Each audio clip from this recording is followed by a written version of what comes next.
Welcome to our channel. We are so glad you found your way here. Let us help you fall asleep.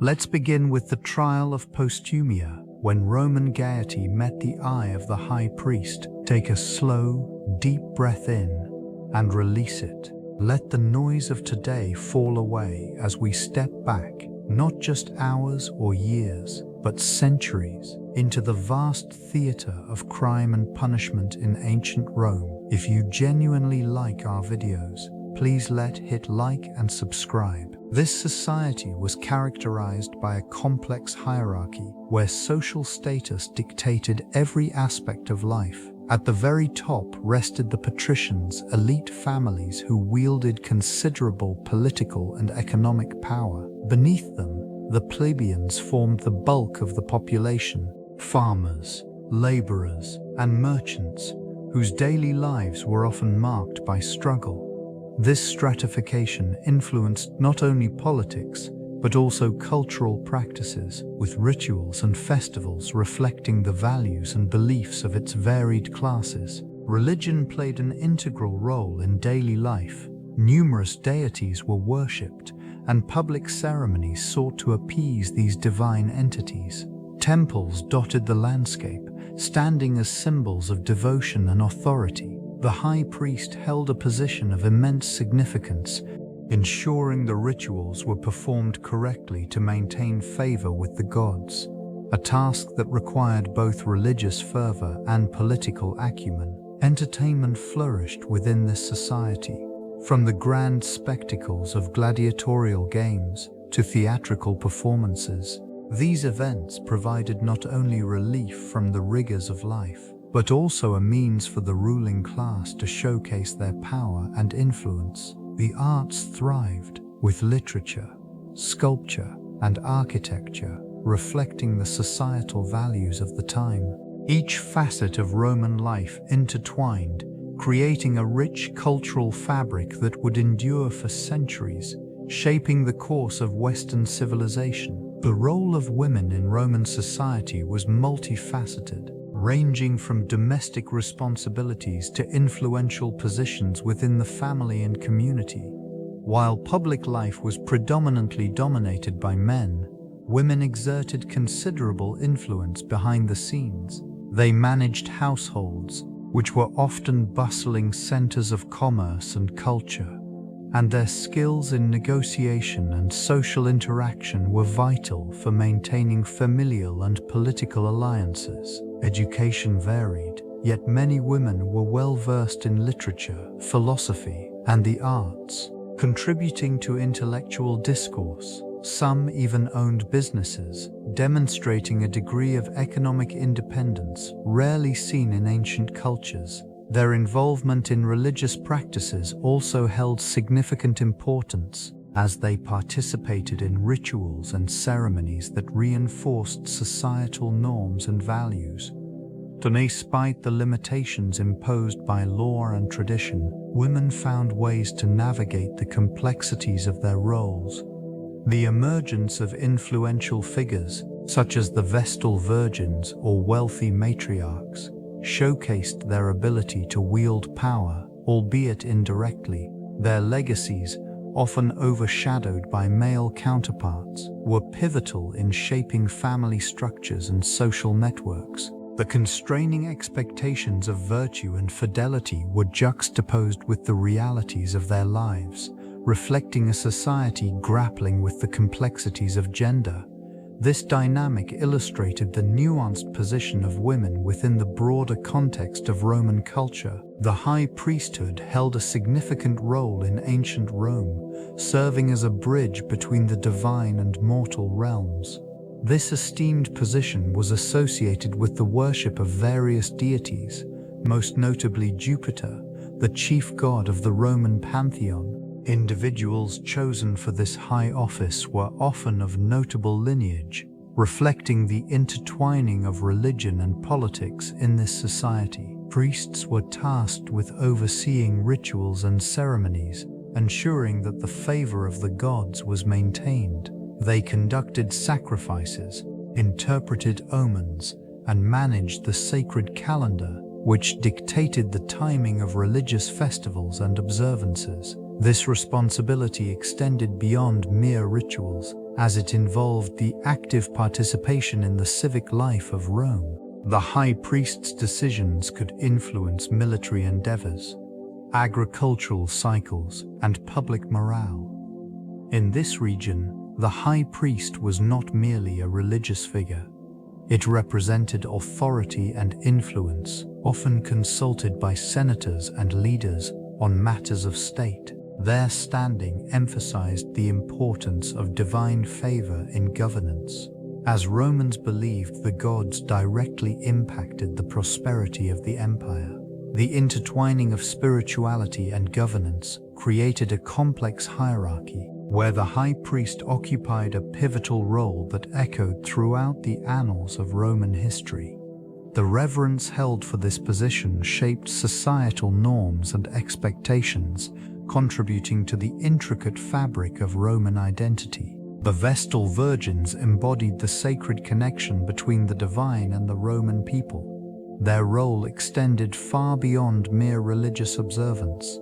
They served as symbols of purity and stability in a society often marked by turmoil. Entrusted with the maintenance of the sacred fire in the Temple of Vesta, they represented the heart of Roman spirituality and familial continuity. The extinguishing of this fire was seen as a dire omen, suggesting the potential downfall of the city itself. These priestesses, or Saiduti, selected as young girls, committed to a vow of chastity for 30 years. This dedication elevated their status within the community, granting them unique privileges such as the ability to own property and participate in public ceremonies. The societal implications of their role were profound. They were not only revered figures but also powerful agents in shaping political and cultural narratives. The trial of Posthumia highlighted the precarious balance of power and morality within this institution. Accusations against a Vestal Virgin carried significant weight, both legally and socially. Such incidents could incite public outcry, reflecting the deep-seated beliefs surrounding their sanctity. This scrutiny underscored the high stakes associated with their position and the collective anxiety surrounding the preservation of Rome's sacred traditions. The trial of Posthumia emerged as a significant event within the intricate fabric of Roman society. A priestess of immense repute, she found herself at the center of a contentious debate regarding her relationship with the divine and the sanctity of sacred rituals. This incident unfolded during a period marked by heightened tensions between religious observance and societal expectations. Posthumia's alleged transgressions involved the violation of established norms governing the behavior of priestesses. Such breaches were viewed not merely as personal missteps, but as potential harbingers of divine discontent. In this context, the role of the high priest became paramount, serving as both an arbiter of faith and a protector of tradition. The high priest's authoritative presence loomed over the proceedings, amplifying the gravity of the situation. Witnesses were summoned, each recounting instances that illustrated the perceived threats to the religious fabric of the community. In the eyes of the prosecution, Posthumia's actions represented an unsettling departure from venerable customs. Conversely, her defense sought to illuminate the complexities of her role, emphasizing the nuances often overlooked in public discourse. The trial unfolded in a charged atmosphere as citizens navigated their loyalty to established beliefs and the evolving nature of their society. The implications of this trial resonated far beyond its immediate outcome, shaping perceptions of female authority and the interplay of faith and governance in ancient Rome. The Roman Republic existed from the late 6th century BCE until the rise of imperial power in the 1st century BCE. This period was characterized by a complex political system that included elected officials, a senate, and various assemblies. Power was often contested among the patrician elite and the plebeian class, leading to social struggles that influenced governance and societal norms. Amidst this turmoil, religion played a pivotal role in daily life. The presence of various deities and the rituals associated with them were deeply intertwined with political authority. The priesthood held significant sway, with high priests like the Pontifex Maximus acting as mediators between the divine and the populace. This connection between religion and statecraft established a framework wherein the actions of individuals could be scrutinized through a lens of moral and ethical consequence. Female figures, while often marginalized in formal political arenas, occasionally emerged in powerful roles, challenging traditional gender norms. The trial of Posthumia was a noteworthy event, highlighting how these women navigated the boundaries established by a patriarchal society. It became a focal point for debates surrounding female agency in both the religious and political spheres. Such dynamics reflect the intricate fabric of Roman society, revealing how personal and public lives were continually shaped by the intertwining of governance, faith, and familial legacy. Legal practices in ancient Rome established a robust framework for societal order, incorporating both written and unwritten laws. Codified statutes, such as the 12 Tables, laid the foundation for legal proceedings, ensuring a degree of transparency and accountability. These regulations governed various aspects of daily life, including property rights, marriage, and inheritance. The presence of courts allowed citizens to seek redress and engage in legal disputes, highlighting the significance of civic participation. Constrade Esmona, for their authority and expertise, presided over trials, interpreting laws and rendering decisions based on evidence presented. This system encouraged a formalized approach to justice, where the accused had the right to a defense. The role of advocates emerged, providing legal representation and fostering a culture of rhetoric and persuasion that became essential in courts. Legal distinctions between classes influenced proceedings, with patricians often enjoying privileges denied to plebeians. The complexities of these disparities underscored the interplay between social status and legal rights. Moreover, the interplay of religion and law remained evident, as priests often played a role in legal matters, invoking divine authority to legitimize decisions. This intricate legal landscape reflects the broader cultural context where gaiety was a vital aspect of Roman life. Celebrations, festivals, and games punctuated the calendar, allowing citizens to indulge in merriment and communal joy.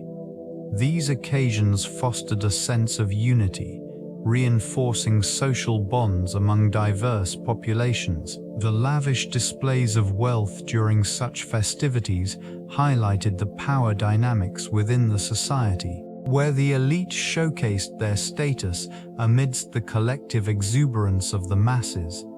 In this environment, the concept of gaiety transcended mere entertainment, serving as a catalyst for political and social commentary. Public performances often included satirical elements that critiqued authority, subtly challenging the status quo while simultaneously entertaining the crowd. This duality allowed for an expression of dissent, masked within the veil of laughter and revelry. The role of gaiety was not only confined to public events, it permeated everyday life.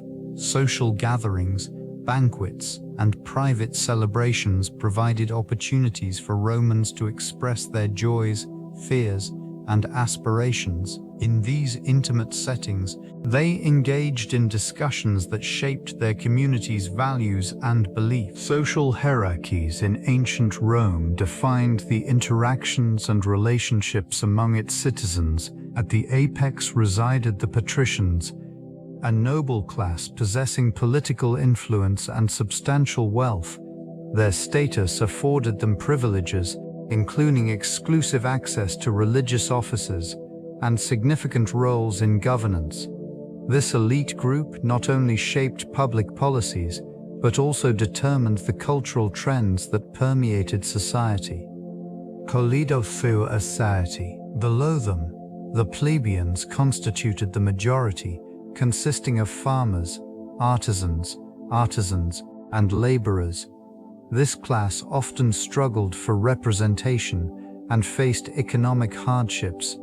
Their voices were often muted in the grand narratives of Rome, yet they played a crucial role in its economy and day-to-day life. The complex dynamics between these classes could lead to social unrest, as seen in the conflict of the orders, where plebeians sought to gain political rights and protections. As one descended the social ladder, freedmen and enslaved individuals occupied even lower strata. Freedmen, though once enslaved, could aspire to improve their status through trade or patronage.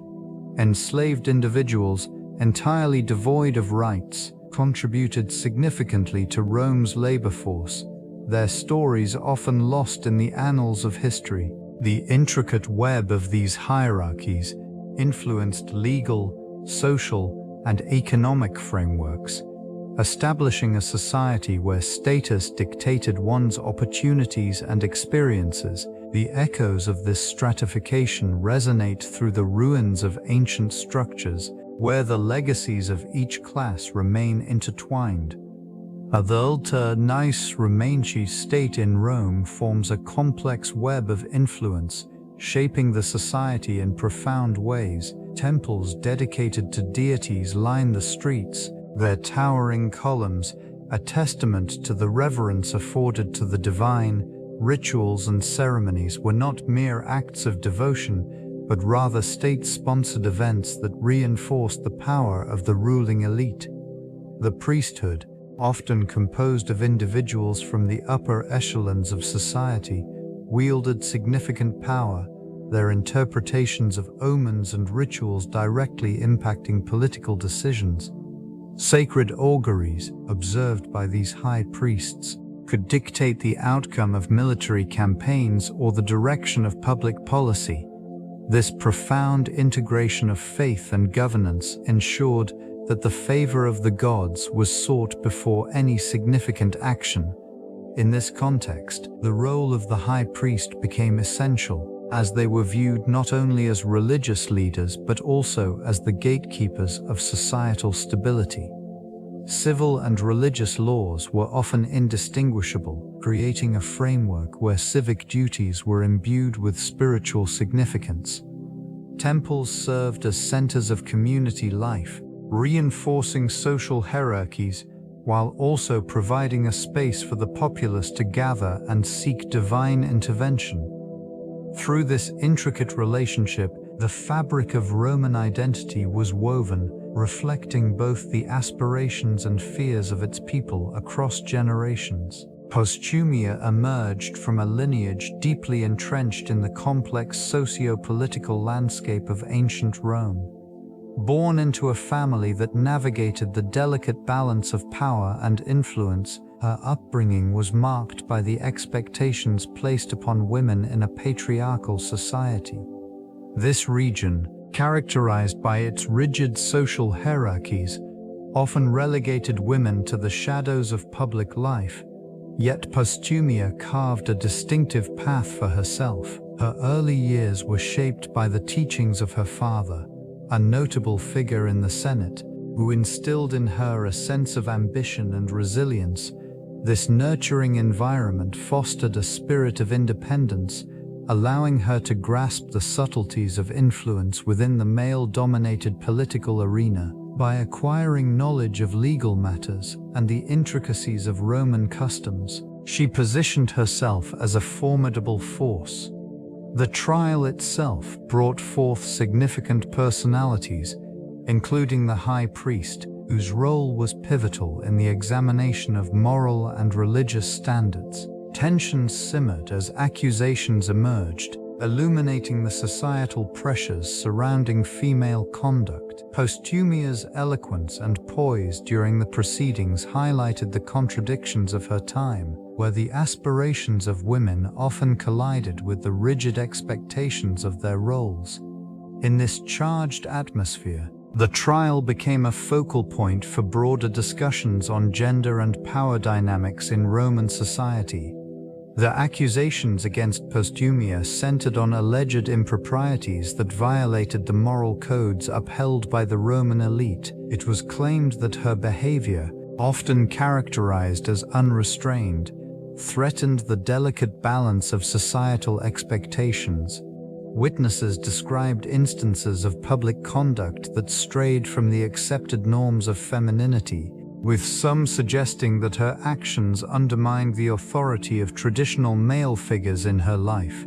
These allegations were not merely personal grievances, they reflected deeper anxieties about the roles women occupied in public life. The prosecution argued that Posthumia's alleged transgressions challenged the patriarchal structure, provoking unease among the aristocracy.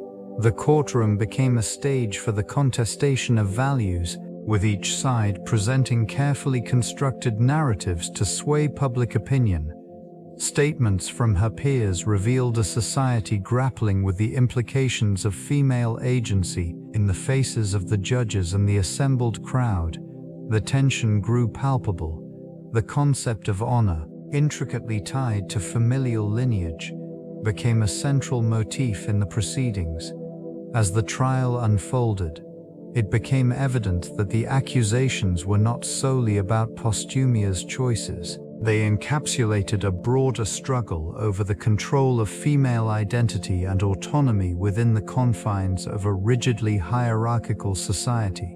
The outcome would resonate far beyond the courtroom walls, echoing through the corridors of power. Public opinion served as a powerful force in Roman trials, acting as both a sword and shield for those who sought justice or vengeance. Citizens gathered in throngs, their voices mingling with fervor, shaping the narrative surrounding the accused.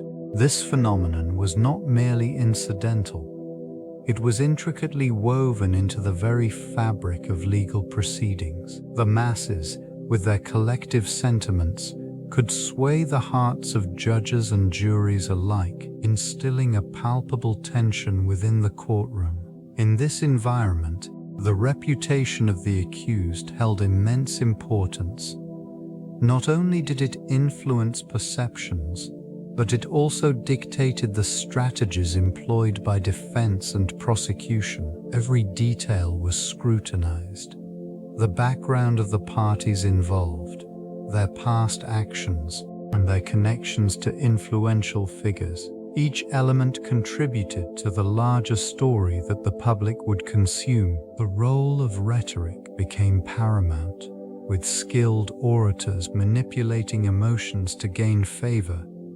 They crafted narratives that resonated with the populace, often appealing to shared values and communal beliefs. Social status and wealth could amplify one's voice, creating disparities in the perception of guilt or innocence. This dynamic ensured that trials often transcended mere legal proceedings, transforming into public spectacles where the fate of individuals became intertwined with the sentiments of the masses. In this realm, the line between justice and popularity blurred, revealing the complexities of the Roman judicial system. The political landscape of Rome during the trial was intricate and layered, shaped by shifting allegiances and the ever-present influence of powerful individuals. Senators and patricians maneuvered behind the scenes, their ambitions intertwining with public sentiments.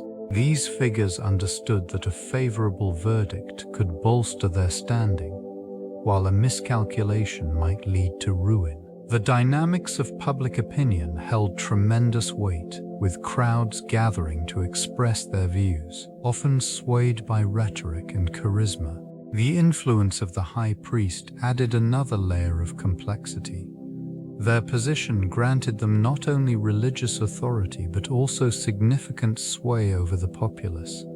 In a society where omens and divine favor were paramount, the high priest's endorsement or condemnation could tip the scales of justice. This influence often extended beyond the courtroom, affecting the broader political arena. Factionalism ran rampant, with various groups aligning themselves, either in support of Posthumia or against her.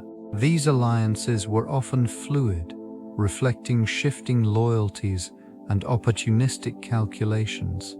Political rivalries played out in public forums, as orators sought to rally support for their causes, utilizing the trial as a platform for their agendas. In this charged atmosphere, the trial became a microcosm of Roman society, revealing the intricate web of power, belief, and ambition that defined the city during this tumultuous period. The Senate occupied a pivotal role in judicial matters, acting as both a legislative body and a forum for adjudicating significant cases.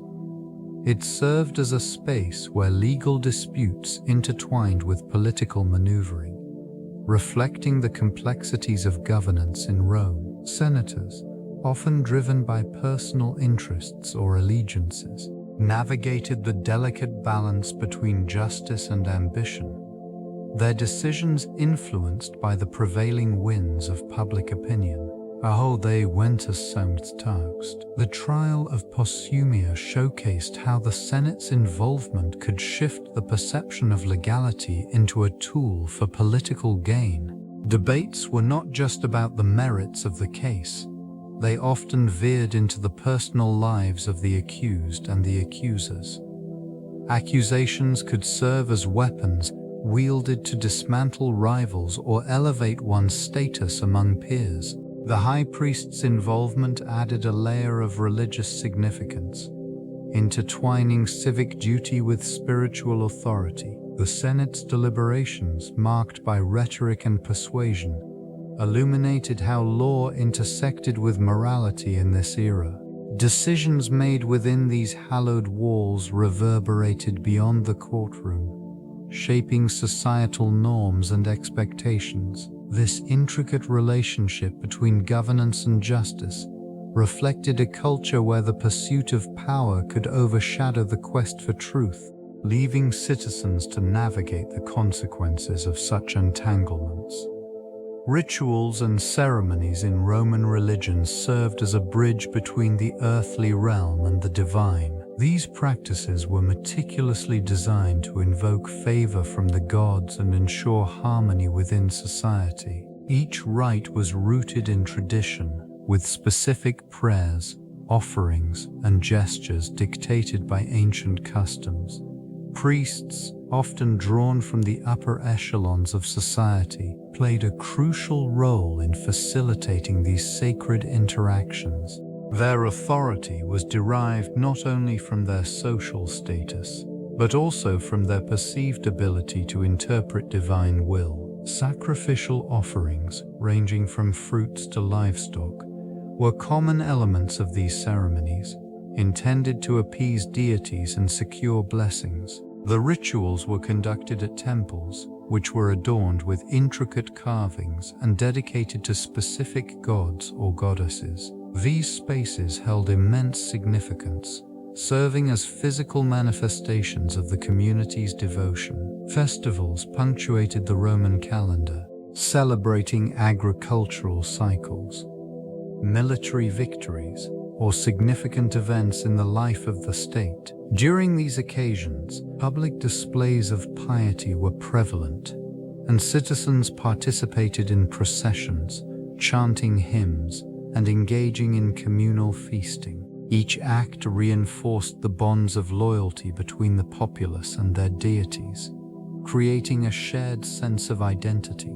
In this context, the interplay of spirituality and civic duty was essential, framing daily life within a larger cosmic order. Moral conduct stood as a pillar within Roman society, guiding interactions among citizens and their relationships with the divine. This expectation shaped the behavior of individuals, where virtues such as piety, honesty, and respect held significant weight. It was believed that maintaining these moral standards ensured favor from the gods, fostering a harmonious existence with the spiritual realm. The consequences of moral decay were taken seriously, seen as an affront to both the community and the divine. Instances of corruption or dishonesty led to social unrest, as public trust eroded under the weight of transgressions. Civic leaders, tasked with upholding these ideals, often invoked religious ceremonies to restore balance, reminding the populace of their collective responsibilities. In this way, the moral fabric of society intertwined closely with the religious framework, reinforcing the belief that individual actions reverberated across the cosmic order. Rituals served not only as expressions of faith, but also as affirmations of ethical conduct. Citizens participated actively, acknowledging their roles within a larger narrative that spanned generations. The moral expectations embodied in these practices cultivated a sense of accountability, urging individuals to reflect on their behaviors and choices. This conscientiousness created a resilient community, one that thrived on shared values. The impact of gender norms on the trial's proceedings reflected deeply ingrained societal structures. Expectations surrounding femininity and masculinity shaped the behavior of those involved, including the accused and the witnesses. This region, steeped in traditional Roman values, often placed women in subservient roles, limiting their voices within legal contexts. In contrast, men typically held the authority to dictate terms, exert influence over proceedings, and assert control over public opinion. The trial of Posthumia illuminated these dynamics vividly.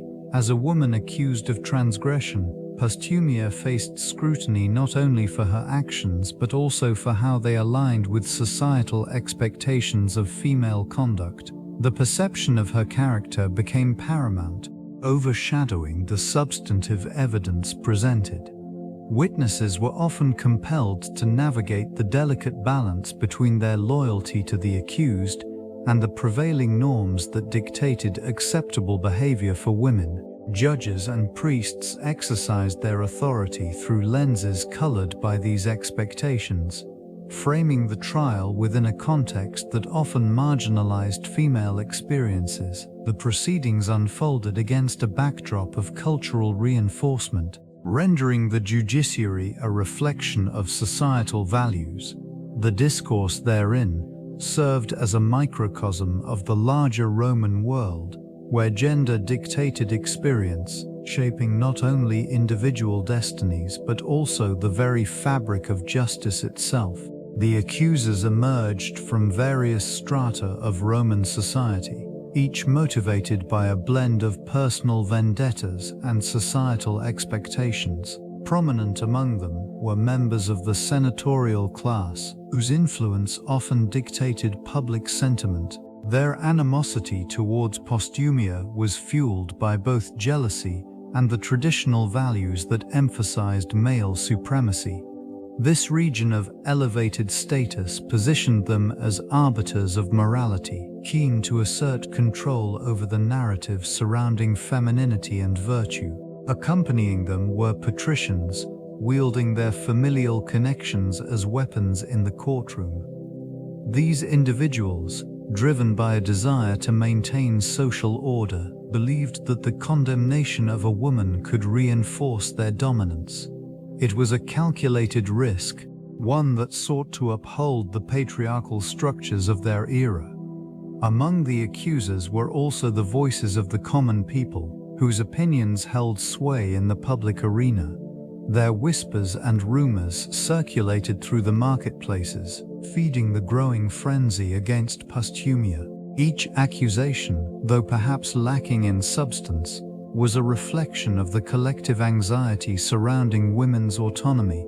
The intersection of personal ambition, societal norms, and cultural expectations rendered these accusers both powerful and perilous. Their role in the trial underscored the intricate dynamics of justice, revealing how individual motives could shape the outcome of such a pivotal moment in Roman history. Allies and advocates of Posthumia emerged from various strata of Roman society, each motivated by personal connections, shared interests, or the desire to uphold the integrity of justice. Friends and family rallied around her, seeking to counter the accusations with heartfelt testimonies that highlighted her character and contributions to the community. They painted a portrait of a woman who embodied Roman virtues, arguing that her actions, though controversial, stemmed from a place of loyalty and honor. Legal representatives, skilled in the art of rhetoric, meticulously constructed arguments that challenged the credibility of the accusers. They pointed to discrepancies in testimony and the absence of tangible evidence, suggesting that the case against her was built more on rumor than fact. This strategy aimed to undermine the prosecution's narrative, emphasizing the presumption of innocence that was foundational to Roman legal principles. Public sentiment began to shift as these advocates shared their insights. They appealed to the audience's sense of fairness, invoking the image of a society that valued truth and justice. The atmosphere shifted with each word spoken in her defense, as the crowd absorbed the emotional weight of the arguments being presented. It became evident that the trial was as much a reflection of societal values as it was a personal struggle for Posthumia's fate. Courtroom procedures in ancient Rome were intricate, often reflecting the complexities of Roman society and its legal principles. Proceedings typically commenced with the presiding magistrate overseeing the case, establishing the framework through which justice would unfold. Accusations were presented by the accuser, often accompanied by witnesses whose testimonies could sway the outcome. Rhetoric played a pivotal role. Oratory skills were vital, allowing advocates to craft compelling narratives that resonated with both the jury and the magistrate. The defense would subsequently present their arguments, often invoking legal precedents to fortify their position. This region was marked by a strict adherence to formalities, with specific rituals that underscored the gravity of the proceedings. The use of written evidence, along with verbal pledges, contributed to a systematic approach aimed at ensuring fairness, though biases inevitably permeated the process. Noja Palakaims Suratikogva Kola was influenced by public sentiment, which could sway the decision-making of jurors. In cases of considerable social implications, such as Posthumia's, the interplay between personal and communal values often dictated the verdict. Sentences could range from acquittals to severe penalties, including exile or execution. The societal implications of these decisions reverberated throughout the community, reinforcing or challenging existing norms and expectations. Thus, the courtroom was not merely a place of judgment, but a reflection of the societal ethos. Oratory played a pivotal role in shaping the dynamics of Roman trials, serving as both a tool for persuasion and a means of asserting one's social standing. It was within this context that eloquence became a powerful weapon, wielded not only by the accused, but also by those who sought to influence the outcome. The ability to craft compelling arguments and weave narratives could sway the minds of jurors, turning the tide of justice with mere words. Rhetorical skill was highly valued in Roman society, and legal advocates often trained extensively to master techniques that would captivate and convince.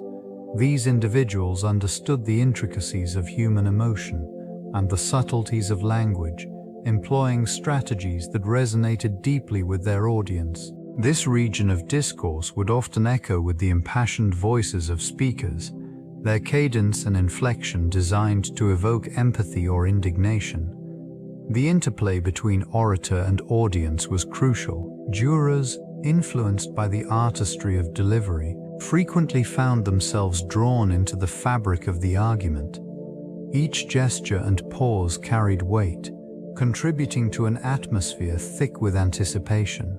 In this arena, the fate of individuals was often determined by the effectiveness of their advocate's eloquence, highlighting the profound connection between speech and societal power. The courtroom thus transformed into a stage where words alone could alter destinies. Witnesses emerged, each bearing their narratives, steeped in the atmosphere of intrigue surrounding the trial. The first, a merchant known for his sharp wit, recounted a fateful encounter with Posthumia.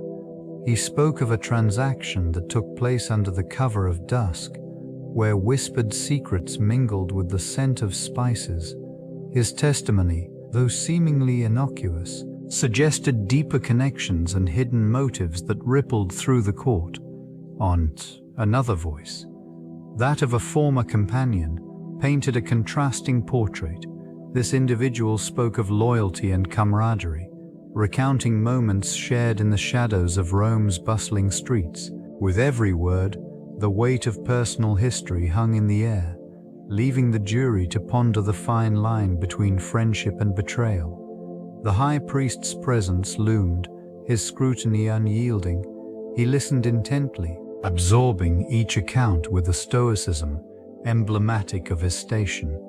The fervor of the witnesses heightened the tension, as their stories interwove with the overarching themes of morality and power. Each testimony laid bare the complexities of human relationships, revealing how easily alliances could shift, influenced by ambition or fear. In this charged atmosphere, the courtroom became a crucible where the essence of Roman society was examined through the lens of one woman's fate. Uncertainties lingered, echoing the very fabric of justice itself. Wholesale for cultural reflections permeated the atmosphere surrounding the trial of Posthumia. This particular case, steeped in the rich traditions of Rome, drew significant attention from the public. Spectators flocked to the forum, eager to witness the unfolding drama. Their murmurs and whispers became an integral part of the proceedings, underscoring the interplay between societal values and legal practices. Artistic expressions flourished during this period, with poets and playwrights crafting narratives that resonated with the populace. These portrayals shaped public opinion, framing Posthumia not merely as a defendant, but as a symbol of broader societal themes. The portrayal of her character in various artistic mediums influenced perceptions of morality and virtue, intertwining with the religious sentiments of the time. The involvement of the high priest added another layer to this complex social landscape. His authority and influence transcended mere religious duties, intertwining with the political and cultural fabric of Rome. The trial became a stage where personal and collective identities collided, reflecting the values that defined the era. Discussions of guilt and innocence echoed through the streets, highlighting the tension between established norms and the evolving perspectives within society. These dynamics fostered an environment where the trial served not just as legal proceedings, but as a poignant reflection of the cultural zeitgeist, revealing the deep connections between justice, faith, and public sentiment. The intricate relationship between justice and public sentiment was amplified by the media of ancient Rome. Various tools of communication, such as inscriptions, public speeches, and written accounts, shaped the perceptions of events and figures. The role of the orators was pivotal. Their eloquent delivery could sway the masses, instilling either support or dissent.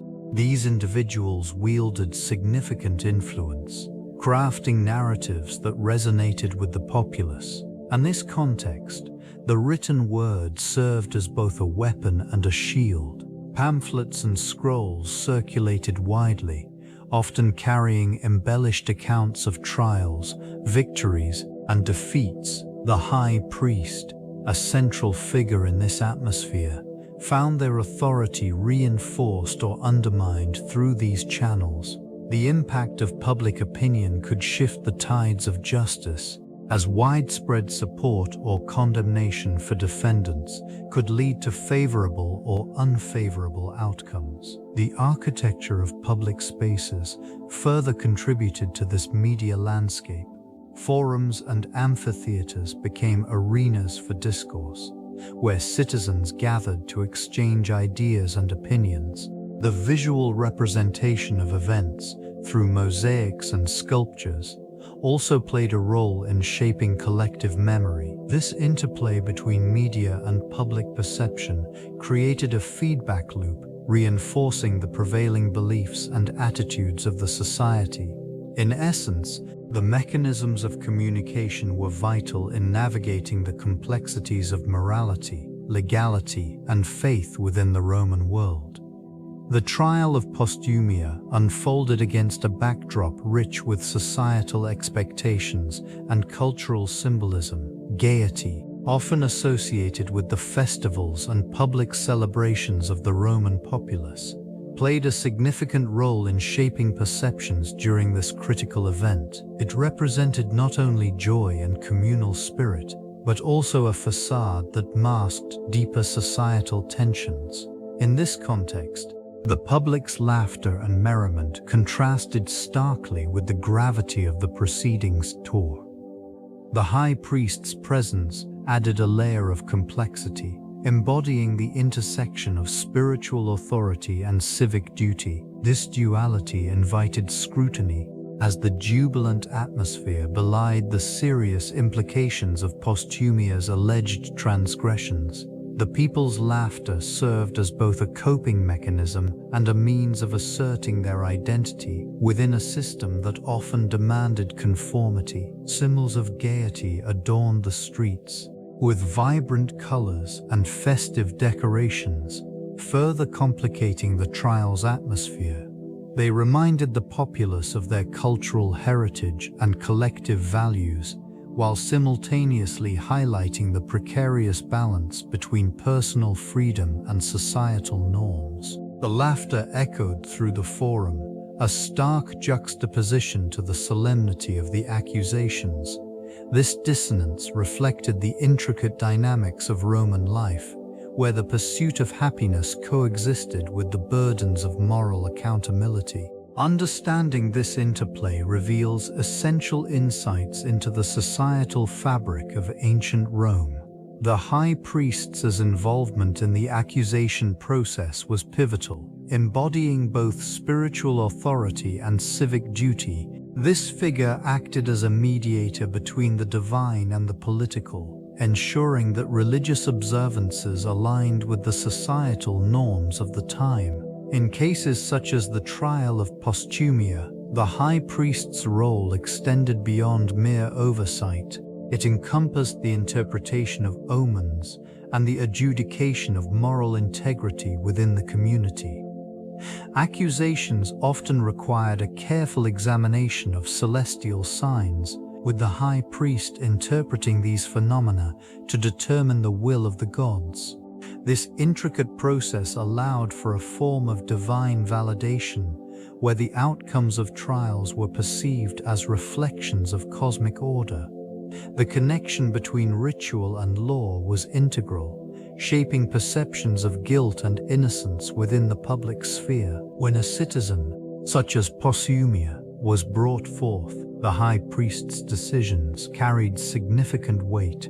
Their pronouncement, influenced by divine guidance, could sway public opinion and alter the course of an individual's fate. Such authority reinforced the notion that the spiritual realm permeated daily life, with the high priest acting as a conduit for divine judgment. This dynamic showcased the delicate balance between faith and law, underscoring the complexities of Roman governance and its deep-rooted religious foundations. The outcome of the trial reverberated through the religious landscape of Rome, influencing not only the accused but also the broader societal context. It signified a moment where the intersection of legal judgment and divine will was scrutinized under the watchful gaze of both citizens and deities. The implications extended beyond the immediate verdict, as the high priest's decisions carried with them the weight of legitimacy and authority bestowed by the pantheon. In this region, the trial served as a reflection of the populace's beliefs, illustrating how deeply intertwined civic duty and spiritual allegiance were. The approval or condemnation of Posthumia was emblematic of the community's adherence to traditional values, revealing an unwavering commitment to the gods that shaped their daily lives. The ritualistic elements surrounding the proceedings underscored the necessity for divine favor in political matters, reinforcing the notion that the state and the sacred were inseparable.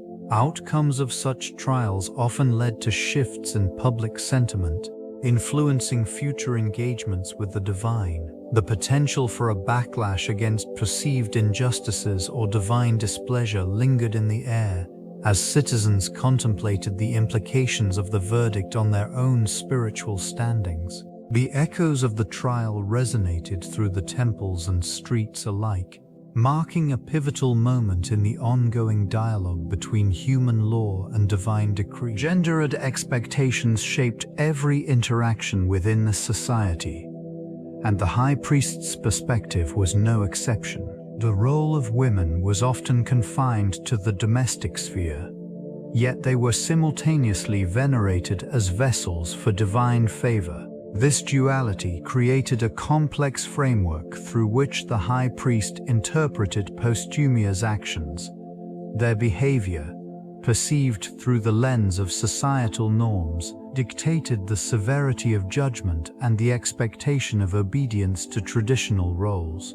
In this context, the high priest viewed Posthumia not merely as an individual, but as a representation of femininity itself. The trial became a crucible, testing the limits of acceptable conduct.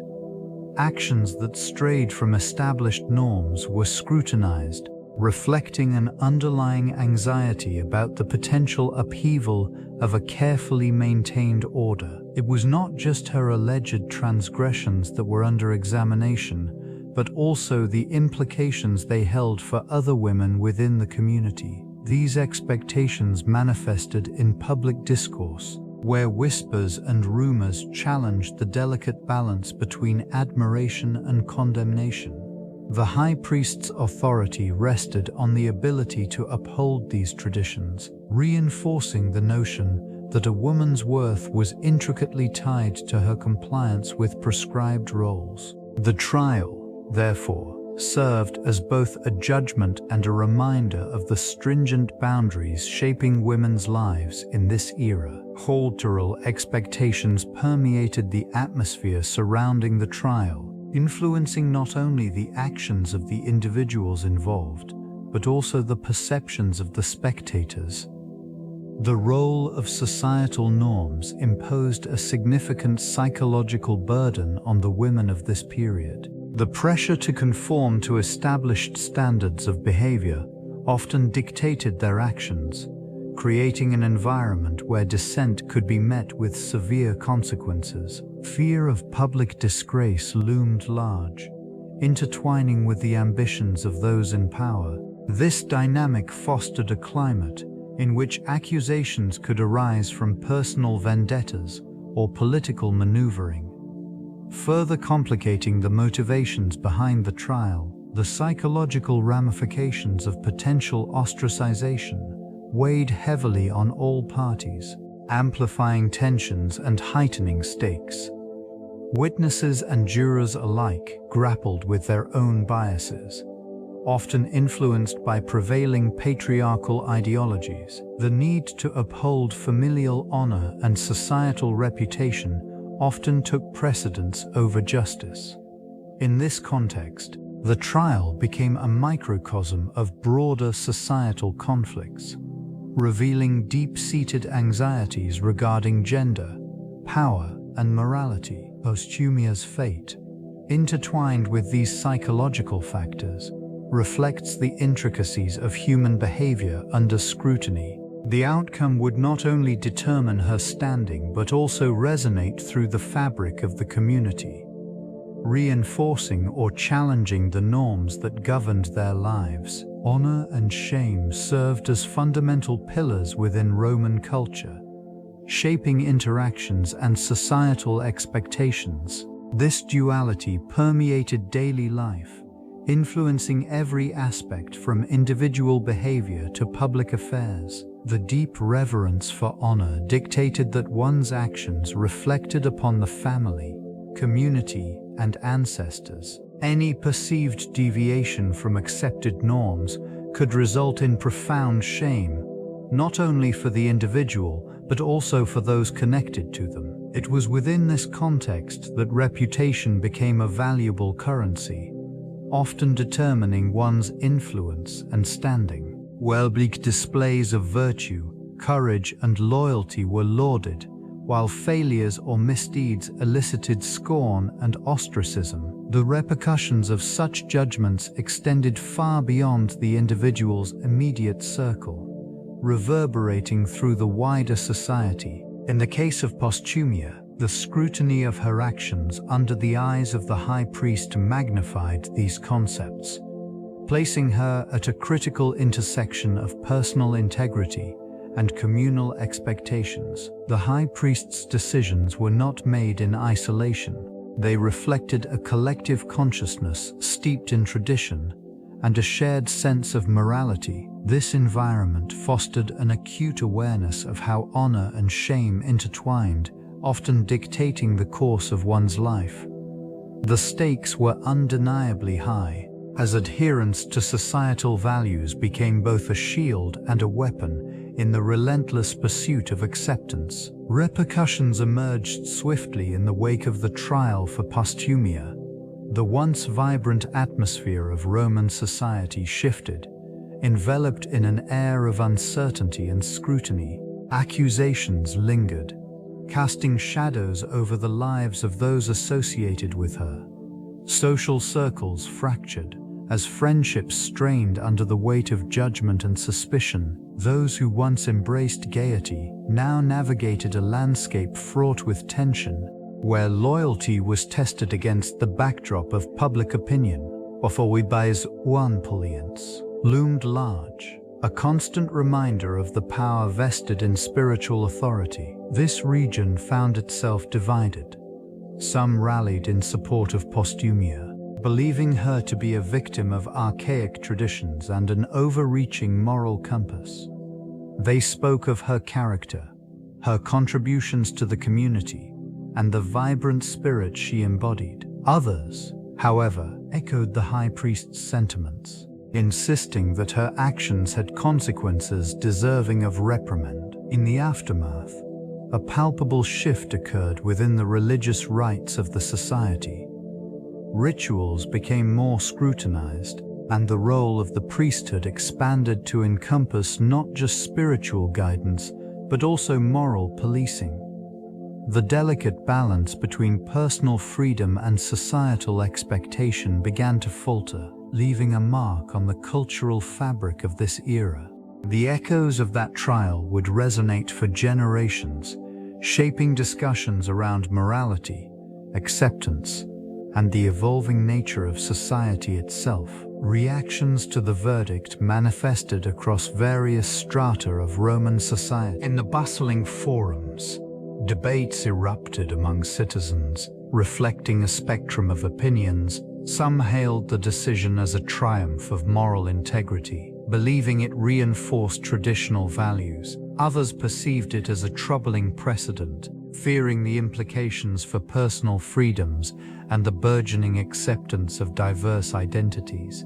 Within the intimate confines of private households, conversations took on a more personal tone. Families, navigating their own dynamics, found themselves grappling with the implications of the trial. The verdict served as a catalyst for reflection on their own beliefs and interactions with those deemed different. It prompted a reassessment of long-held prejudices, igniting discussions that pierced through generations.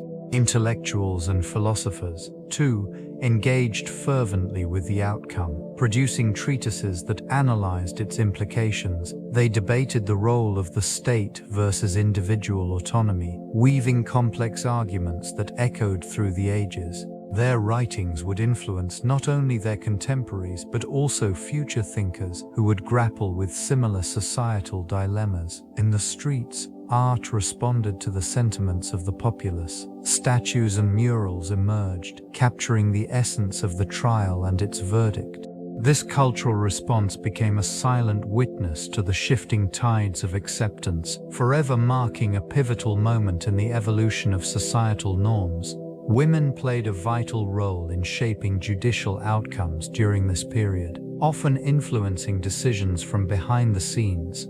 Their involvement was not merely a peripheral aspect of the legal system. It was central to the fabric of societal interactions. Through subtle persuasion and strategic alliances, they could sway opinions, leveraging familial connections and social status. This influence extended beyond mere rhetoric, as women frequently acted as patrons, providing financial support or guidance to those navigating the complexities of legal proceedings. Instances arose where women would publicly advocate for the accused, their voices resonating in the chambers of power. These actions were not without risk, as they sometimes faced severe repercussions for stepping beyond conventional roles. Yet, the courage displayed in these moments underscored a resilience that shaped the perceptions of justice and morality within the community. The narrative surrounding their involvement often circulated within the oral traditions, creating a collective memory that highlighted their importance.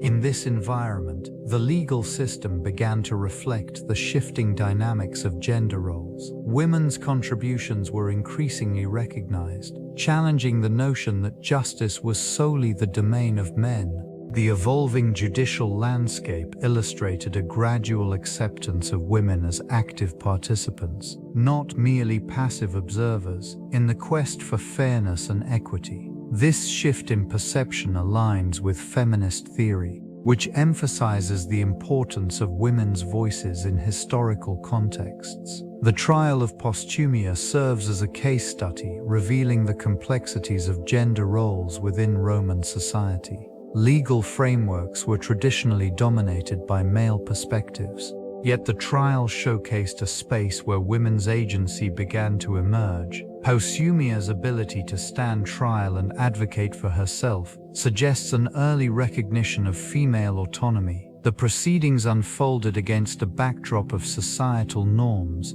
yet her presence challenged the status quo, inviting scrutiny of the underlying patriarchal structures. This region of legal discourse provided women with a platform to assert their rights, albeit within the confines of a male-dominated system.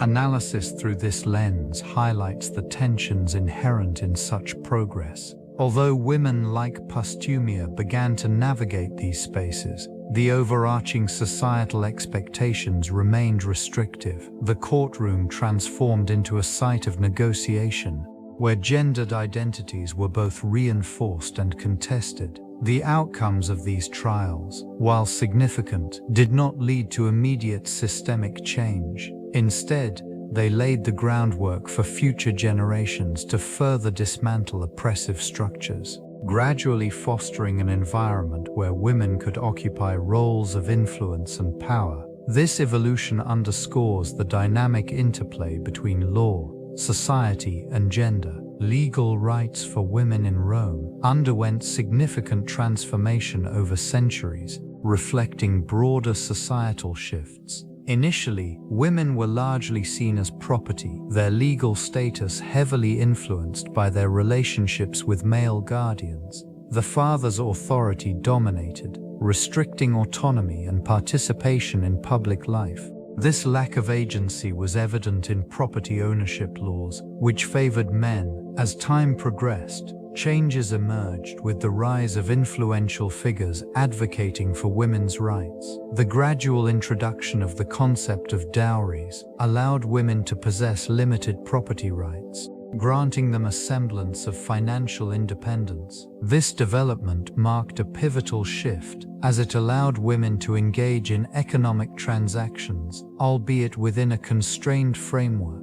In the late Republic and early Empire, further advancements occurred. Legal reforms began to acknowledge women's roles beyond the domestic sphere. Women could inherit property, and some gained the right to manage their own finances. The emergence of influential matronly figures highlighted an evolving perception of women's capabilities. Despite these advancements, societal attitudes remained complex. While women experienced increased rights, societal expectations often dictated their roles. The contrast between legal entitlement and social perception painted a nuanced picture of female agency in Roman society, revealing a continuous struggle for acknowledgement amidst evolving legal standards. A broader examination of trials involving women in Rome unveils similar complexities surrounding female agency and societal perception. The case of Clodia, for instance, reveals the interplay of wealth, reputation, and legal maneuvering. Accused of adultery and closely tied to politically significant figures, her trial was less about the charges and more reflective of social dynamics at play. Clodia's status allowed her to navigate legal channels, yet the stigma attached to her actions persisted. Another prominent figure, the poetess Sappho, though not Roman by origin, experienced scrutiny after her works gained traction in the Roman literary scene. Accusations of lasciviousness shaped public opinion, overshadowing her artistic contributions. Trials, in her case, became a battleground for ideological conflict, where literary merit clashed with societal expectations. The trial of Agrippina, mother of Emperor Nero, serves as a further illustration of these dynamics. Accusations of conspiracy and treason transformed into a spectacle that highlighted the fragility of female power within the imperial context.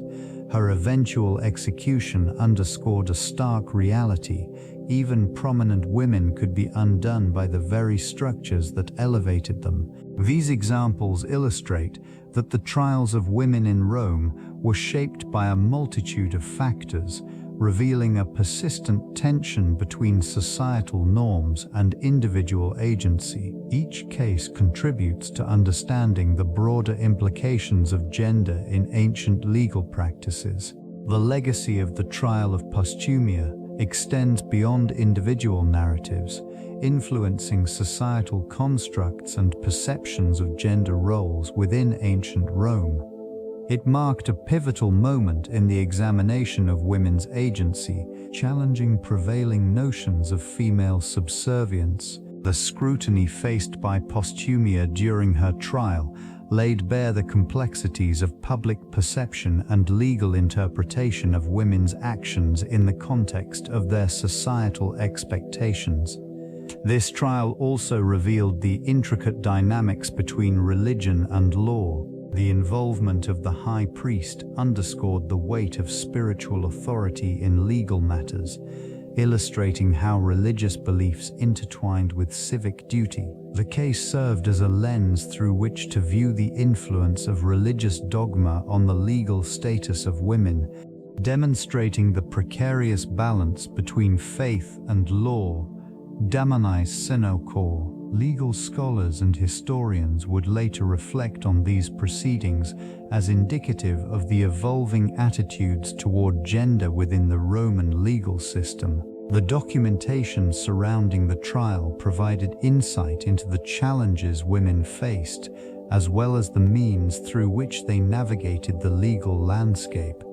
Thomasov, religion on gender norms, is evident in the accounts of the trial. Sacred texts and priestly decrees established a framework that dictated the behavior and status of women within society. This region witnessed the intertwining of religious authority and social expectation, often constraining women's roles to domestic spheres. Rituals and religious duties reinforced the notion of male supremacy, positioning women as subservient within both the home and the public arena. The high priest's involvement in legal matters underscored the intersection of faith and law. His interpretations of divine will often shaped societal norms, emphasizing a patriarchal structure that marginalized female voices. Within this context, women like Posthumia navigated a complex network of expectations, utilizing religious rituals as avenues for asserting agency. The trial itself showcased her ability to engage with these norms, reflecting a tension between religious doctrine and personal autonomy. Judgments rendered by religious figures not only influenced legal outcomes, but also reinforced prevailing ideologies surrounding femininity and virtue. These decisions were rooted in a belief system that prioritized male authority, often casting women as mere reflections of their familial relationships. Such frameworks limited the scope of women's rights, framing their existence in relation to piety and submission, effectively constraining their participation in both the spiritual and civic spheres of life. The trial of Posthumia represented a significant moment in the evolution of Roman legal practices. This event underscored the intersection of gender, morality, and law within the socio-political landscape of ancient Rome. The proceedings highlighted the precarious balance between individual rights and collective societal expectations, setting a precedent for future legal interpretations. Judicial outcomes were often influenced by prevailing notions of virtue and public morality. This trial illustrated that the legal system could serve both as a means of maintaining social order and as a tool for addressing issues of personal integrity. The verdict reached in Posthumia's case reverberated through subsequent legal frameworks, prompting legislators to consider how gender norms shaped judicial outcomes. Over time, legal scholars began to analyze the implications of such trials, leading to a more comprehensive understanding of women's roles in society. This scrutiny encouraged a gradual shift toward recognizing the need for legal reforms that would allow for greater autonomy among women. As the Roman Republic evolved into the empire, the ramifications of trials like Posthumia's were evident in legal texts and edicts, which started to reflect a more nuanced view of women's rights. The trial became a touchstone, influencing discussions surrounding personal agency and moral accountability within the expanding legal landscape. The enduring impact of this case illustrates the complex dynamics between law and gender in ancient Rome. Cultural depictions of the trial have emerged in various forms of later literature, reflecting the ongoing fascination with its implications. These interpretations often emphasize the societal tensions surrounding gender roles in ancient Rome. Writers frequently draw parallels between Posthumia's experience and broader themes of justice and morality, illustrating how her story resonated through centuries. At the poetry and drama, the trial is portrayed with a degree of empathy for Posthumia, often framing her as a victim caught in the machinations of a patriarchal legal system. This lens reveals an enduring critique of ancient norms, showcasing how her case serves as a microcosm for the struggle of women against systemic oppression. Literary analyses highlight the ways in which authors have imbued her narrative with contemporary relevance, enabling readers to explore issues of agency and power dynamics. Historians and scholars have also delved into the political ramifications of the trial, examining its influence on subsequent legal reforms. The case becomes a touchstone for discussions about women's rights, illustrating a persistent dialogue about gender that transcends time. This examination of Posthumia's trial within literature provides insight into the evolving perceptions of justice, reinforcing the idea that her legacy continues to inform modern understandings of law and gender equality. The trial's depiction serves not only as a reflection of its time but also as an invitation to question contemporary societal structures. The high priest occupied a pivotal position within the complex web of Roman political dynamics. This role extended beyond mere religious obligations, intertwining spiritual authority with the mechanisms of statecraft. The priesthood often acted as a bridge between the divine and the political, influencing not only the populace's beliefs but also the actions of those in power. Responsibilities included overseeing rituals that were deemed essential for the favor of the gods, thus reinforcing the legitimacy of the ruling class. A successful high priest could sway the public's perception, subtly guiding popular sentiment in favor of political leaders. As divine intermediaries, they held the power to bless or curse, a significant leverage in a society deeply rooted in superstition and religious observance. Political alliances were frequently solidified through the auspices of the priesthood. They participated in events of high significance, ensuring that rituals aligned with state interests. In times of crisis, their presence could provide a semblance of stability, calming public unrest through the invocation of divine favor. Conflicts often arose when the interests of the state clashed with religious doctrines, revealing the underlying tension between spiritual and temporal authority. These dynamics painted a complex portrait of power, one that extended well beyond mere governance, revealing the intricate interplay between faith and politics in ancient Rome. They brought to light the pervasive issue of judicial corruption. Courts often operated under the influence of wealthy patrons, where personal connections dictated verdicts rather than the rule of law. This region experienced a legal system that frequently favored those with significant social or economic standing, creating an environment where justice was often compromised. Judges, bound by obligation to powerful figures, tended to prioritize loyalty over impartiality. In this precarious landscape, the pursuit of justice became subordinate to the interests of the elite. The integrity of legal proceedings deteriorated as bribes and favors replaced evidence and testimony.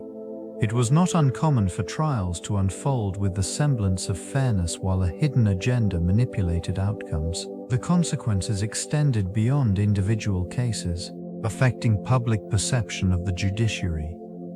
Distrust grew among the populace, who witnessed the erosion of legal principles that were once considered sacrosanct. This environment fostered a sense of disillusionment as citizens grappled with the realization that justice was often an elusive ideal rather than a guaranteed right. Prominent cases, such as the trial of Posthumia, highlighted these injustices. The intersection of personal vendettas and political maneuvering starkly illustrated the vulnerability of judicial processes, further complicating the delicate balance of power in this ancient civilization. The emergence of Greek philosophy profoundly impacted Roman judicial thought, shaping the principles that governed legal proceedings.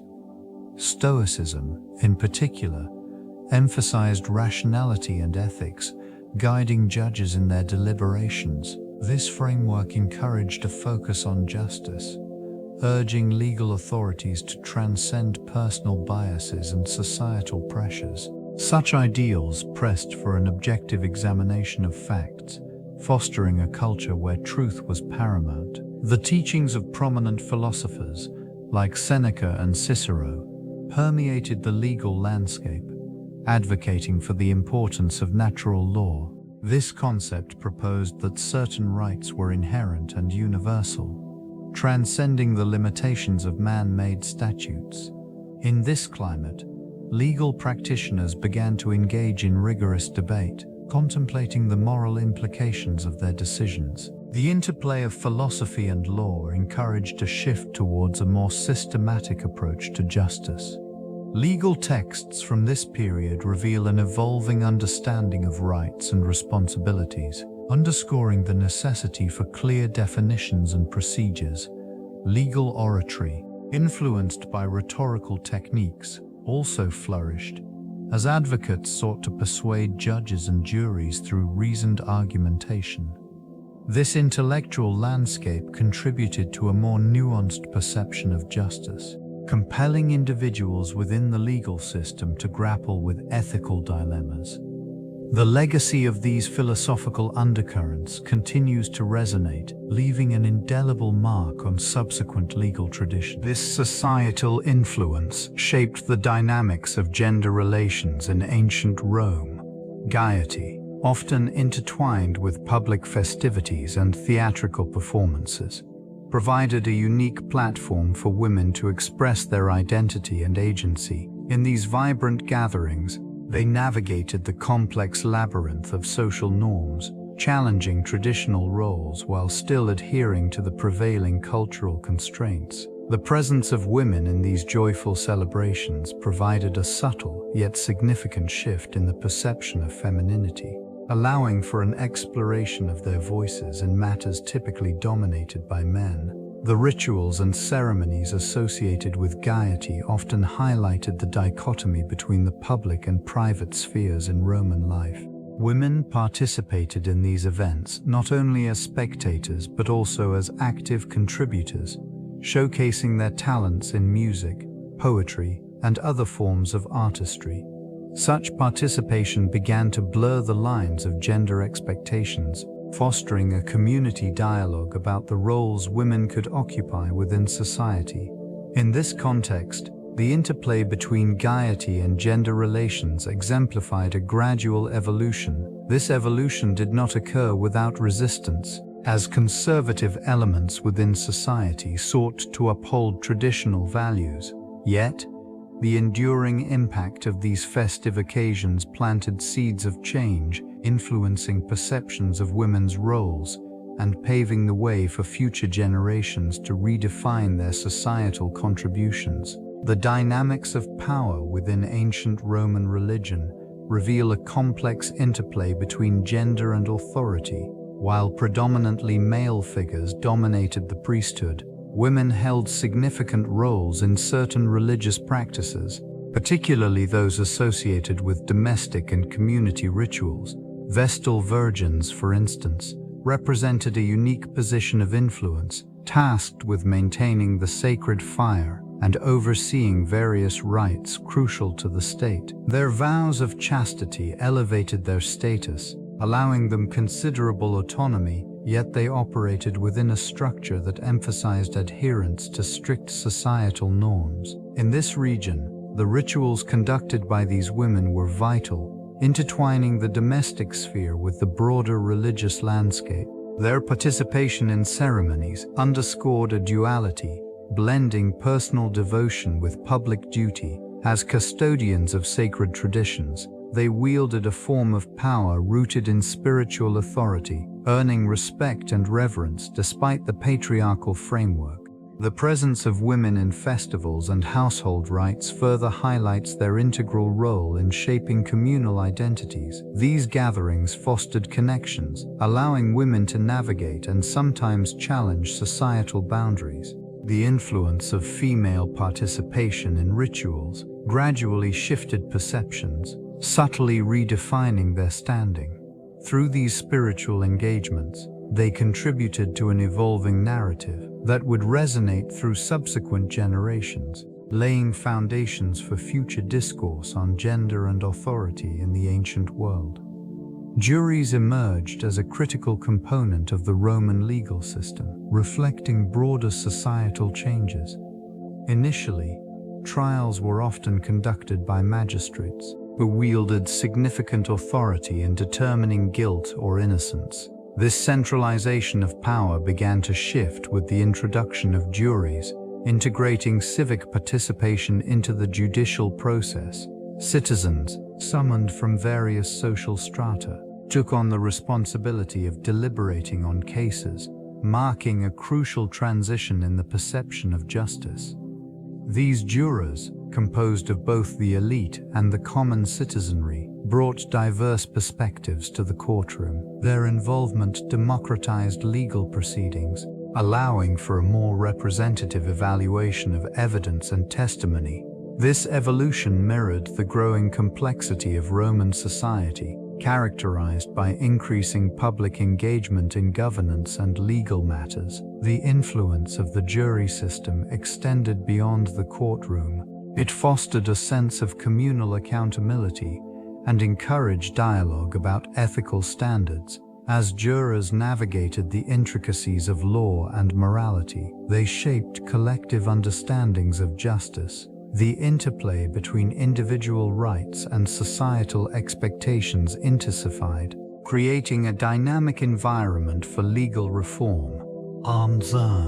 This transformation laid the groundwork for future legal systems, underscoring the importance of collective judgment in the pursuit of fairness. As Rome progressed, the jury system would continue to adapt, reflecting the values and challenges of an ever-evolving civilization. Ritual purity held significant weight in Roman society, deeply interwoven with legal proceedings and the sanctity of the judicial process. The accused often found their fates intertwined with the expectations of divine favor and societal standards of cleanliness. This region, characterized by its rigid adherence to tradition, demanded that both accusers and defendants remain unblemished in their conduct and appearance. Defilement could lead to the invalidation of legal claims, rendering the case null and void. In instances like the trial of Posthumia, the atmosphere surrounding the courtroom became charged with the implications of purity. The presence of the high priest, as a mediator of sacred law, further intensified the scrutiny placed upon the individuals involved. Accusations were not merely about the facts at hand. They encompassed moral judgments and the perceived standing of the accused within the community. The rituals preceding such trials often involved cleansing ceremonies intended to signify readiness to engage with the legal process. These customs highlighted a duality, the intertwining of faith with justice. It reinforced the notion that the law was not solely a human construct, but also a reflection of divine will for the accusers. Such expectations could serve as both a shield and a sword, impacting their defense and the way their character was viewed by jurors. The weight of ritual purity shaped the narratives that unfolded within those hallowed walls, influencing outcomes in profound ways. Powerful bonds often dictated the course of justice within this setting, intertwining personal connections with the fabric of legal proceedings. Favoritism sometimes emerged from friendships and alliances, drastically swaying verdicts and decisions. The high priest, a figure revered for authority, was not immune to the influence of those who held his esteem. These relationships, laden with expectations, could either bolster a defendant's chance of acquittal or seal their fate, depending on the dynamics at play. The courtroom itself became a stage where familial ties and political affiliations manifested. A well-placed word from a respected figure could shift the atmosphere, transforming doubt into certainty. This region, teeming with whispers and glances, bore witness to the subtle art of persuasion, where loyalty often outweighed the cold logic of evidence. In moments of uncertainty, the emotional weight of personal connections could eclipse the legal arguments presented. The interplay of love, enmity, and ambition painted a complex picture of justice, where the law was not merely a set of rules but a living entity shaped by human relationships. Observers noted how the outcome of trials often reflected the intricate network of personal ties, revealing the shadowy corners of influence that extended far beyond the courtroom's physical boundaries. The interplay of these relationships served as both a guiding force and a potential distortion of truth. The dynamics influencing state and religion often reveal intricate layers of authority and communal identity. In this region, the high priest held significant sway not only in religious rites but also in the political landscape. This connection forged a complex alliance, where the spiritual and the secular intertwined, often blurring the lines of influence. The priesthood functioned as a conduit between the divine and the populace, ensuring that the will of the gods was interpreted in a manner beneficial to the state. In these moments of ritual, ceremonies served dual purposes. They reinforced societal norms while simultaneously affirming the legitimacy of governance. The populace looked to these events for guidance and reassurance, making the high priest a pivotal figure in maintaining order. The rituals conducted often reflected prevailing political sentiments, revealing how faith could be mobilized to support or contest authority. This relationship manifested most vividly in moments of crisis, where the state sought validation through religious endorsement. Prophecies and omens became tools not merely of divine insight, but also of political strategy. The resulting atmosphere fostered an environment where truths could be selectively presented, prioritizing the needs of the state over spiritual authenticity. Such intricate interactions encapsulate the delicate balance between divine influence and civic duty, shaping the very fabric of governance in ancient Rome. The role of rhetoric in shaping historical narratives is profoundly evident in ancient Rome. Oratory became an essential tool for leaders, influencing public opinion and societal values. Speeches crafted with precision served not only to persuade but also to solidify power dynamics within the political landscape. In these moments, each word chosen conveyed significance, contributing to the overarching narrative that would define generations. The ability to articulate complex ideas effectively allowed figures to frame debates and controversies, often reshaping the perception of events to align with their objectives. This manipulation of language extended beyond mere politics. It infiltrated the realm of religion and personal reputation. Rhetoric could elevate a mundane occurrence into a pivotal historical moment, creating heroes and villains in the collective memory of the populace. Public trials, such as that of Posthumia, illustrated this phenomenon vividly. The interplay between accusation and defense unfolded as a theatrical display, captivating audiences while simultaneously serving as a mechanism for societal reflection. Each utterance became a part of the larger discourse, shaping how individuals viewed morality, justice, and divine favor within their society. In essence, the art of rhetoric not only informed the public, but also sculpted the very identity of Rome, intertwining the narratives of its leaders and citizens in a complex web of influence and interpretation. Public trials served as pivotal events in ancient Rome, acting as platforms for the display of societal values and communal judgment. These gatherings drew citizens from various strata, uniting them in the shared experience of deliberation and spectacle. This environment fostered a collective sense of identity as individuals witnessed the unfolding of justice, often influenced by the eloquence of orators and the decisions of jurors. The trials often extended beyond mere legal proceedings. They were occasions for the exhibition of social hierarchies and political power. Prominent figures, such as senators and military leaders, utilized these trials to bolster their public standing or diminish the reputations of rivals. The rhetoric employed during these events resonated deeply, impacting the audience's perception of personal and collective morality. The spectacle of trials also provided an opportunity for the populace to engage with the legal and political frameworks that governed their lives.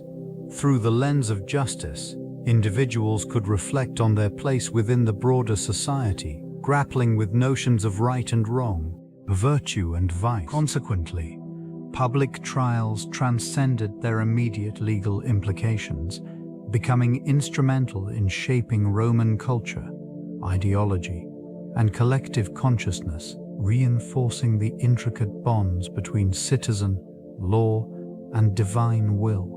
The influence of social media on public opinion operates within a landscape characterized by rapid information dissemination and interconnectedness.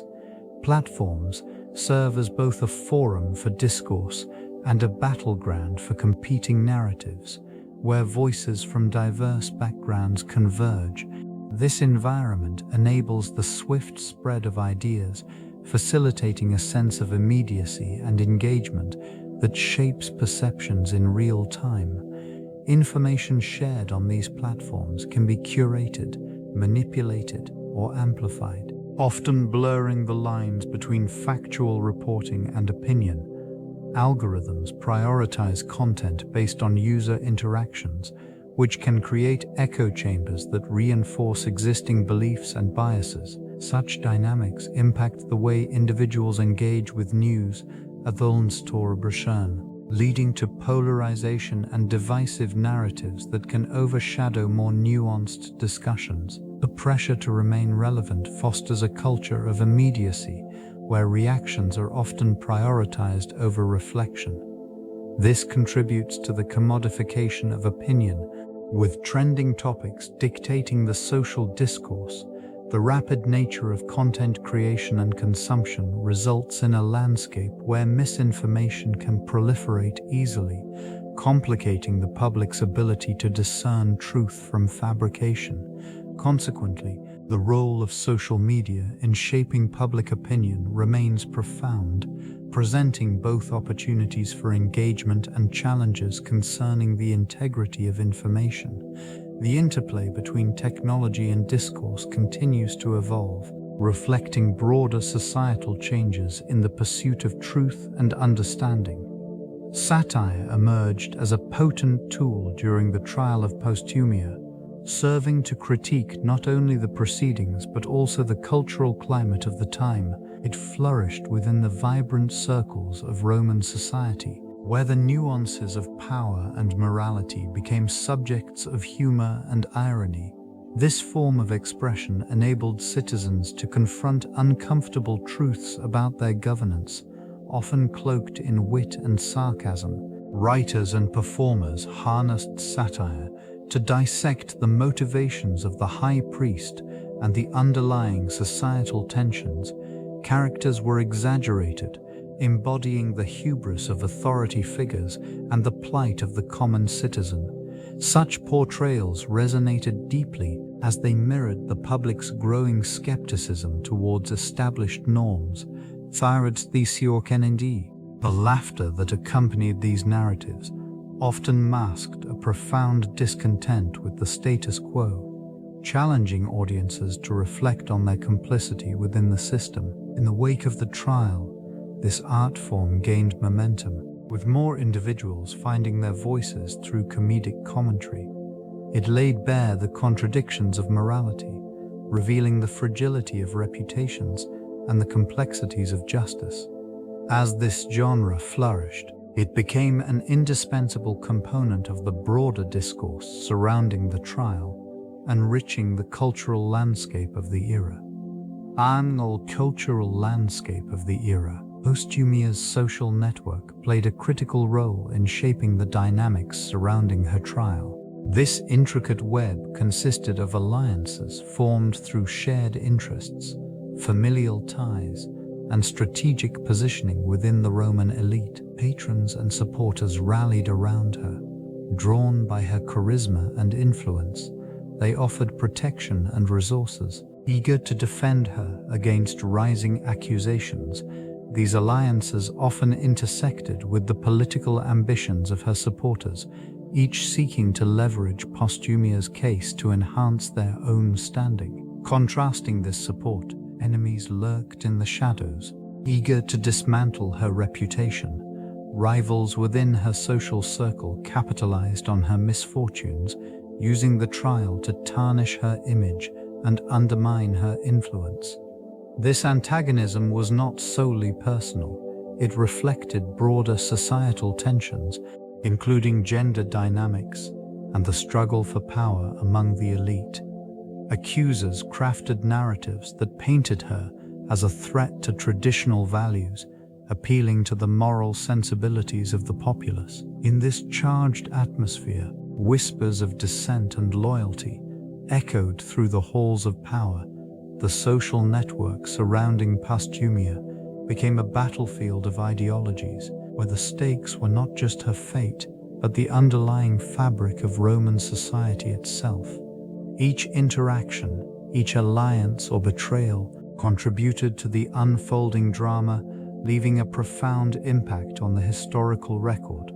The trial thus transformed into a reflection of broader societal conflicts. The intersection of class and gender presented a complex web within the trial. It revealed how societal hierarchies influenced perceptions of justice and morality. The accused, a woman from a modest background, found herself scrutinized under the harsh glare of elite expectations. Her very presence in such a prominent forum challenged the traditional norms that dictated the roles of women in Roman society. This dynamic added layers to the proceedings, as the high priest and other officials were not merely arbiters of law, but representatives of a patriarchal system intent on maintaining control. Arguments presented during the trial reflected the entrenched biases of the time.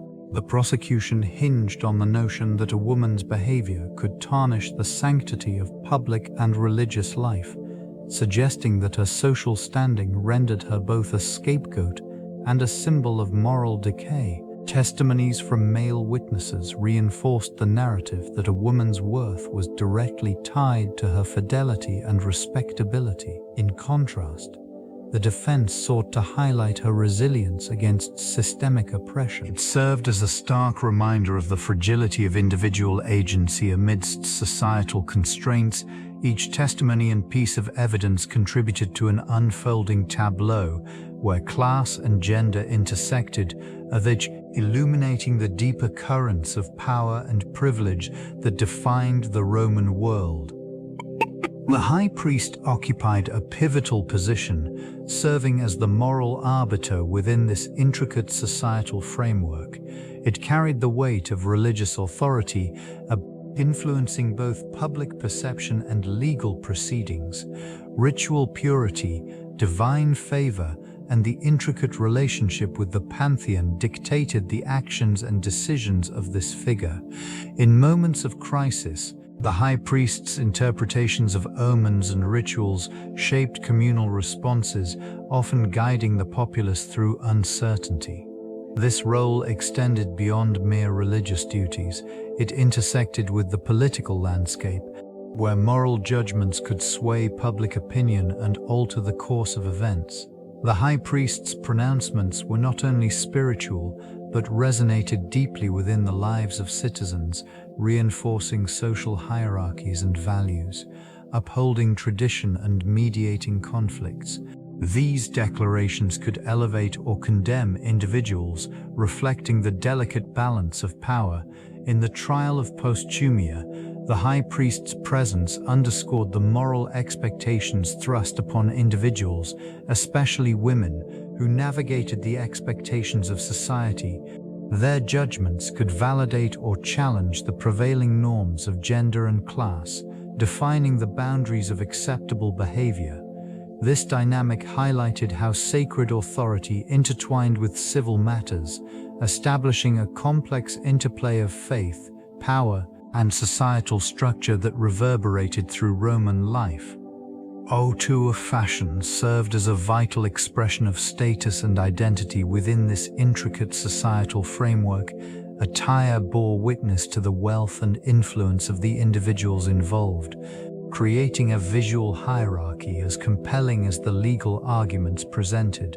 The colors, fabrics, and ornamentation of garments communicated messages that transcended spoken words, effectively framing the participants in a particular light. Judges adorned in flowing togas signified their authority and experience, while defendants often wore simpler garb, reflecting their social standing. The meticulous attention to detail in tailoring, fabric choice, and even accessories indicated one's place within the complex social strata of Rome. This region thrived on the visual representation of power, and the courtroom became a stage where fashion played a crucial role in influencing perception. In this setting, the high priest's attire was particularly noteworthy. Draped in ceremonial vestments, The high priest embodied the connection between divine approval and legal proceedings.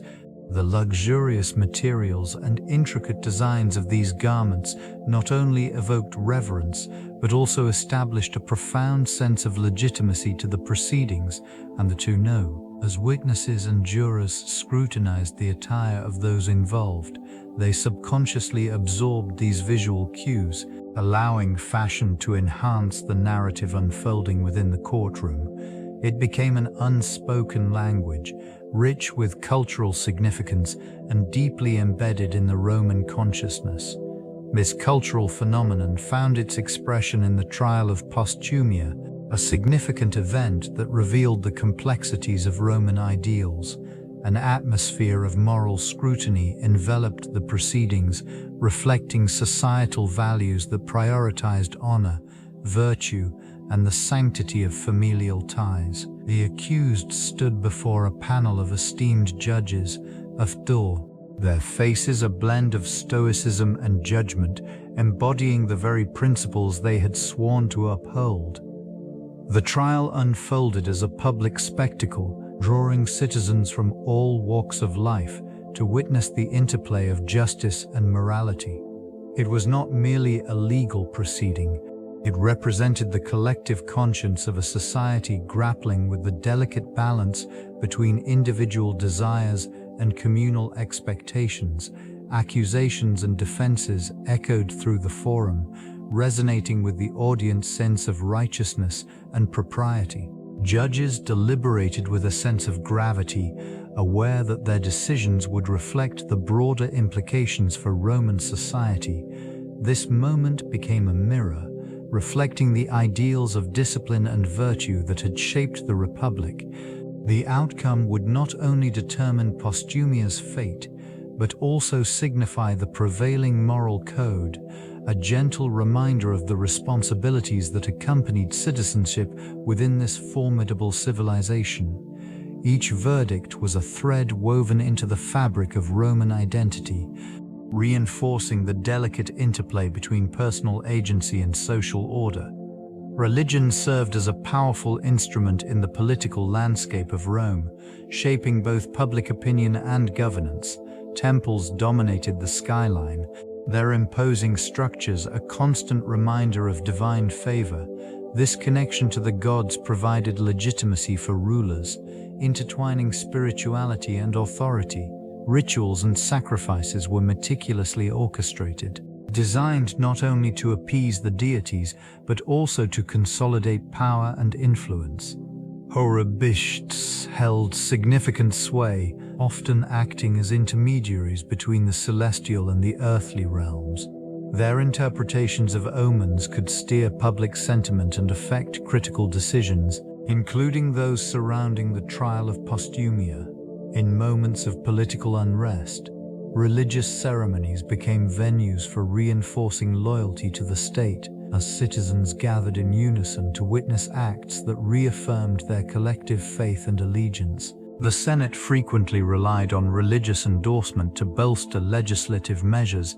Edicts proclaimed in the names of gods could enhance their acceptability, cloaking them in a veneer of divine approval. Festivals celebrated the pantheon, allowing the populace to engage in state-sanctioned expressions of devotions, further entrenching the intertwining of faith and governance. Faith and governance. In this context, the sacred and the secular were not merely parallel tracks. They were deeply interwoven, each influencing the trajectory of the other. The delicate balance maintained through religious observance exemplified the enduring complexities of Roman society. Divine punishment occupied a significant role within Roman beliefs, serving as a potent motivator for moral conduct and social cohesion.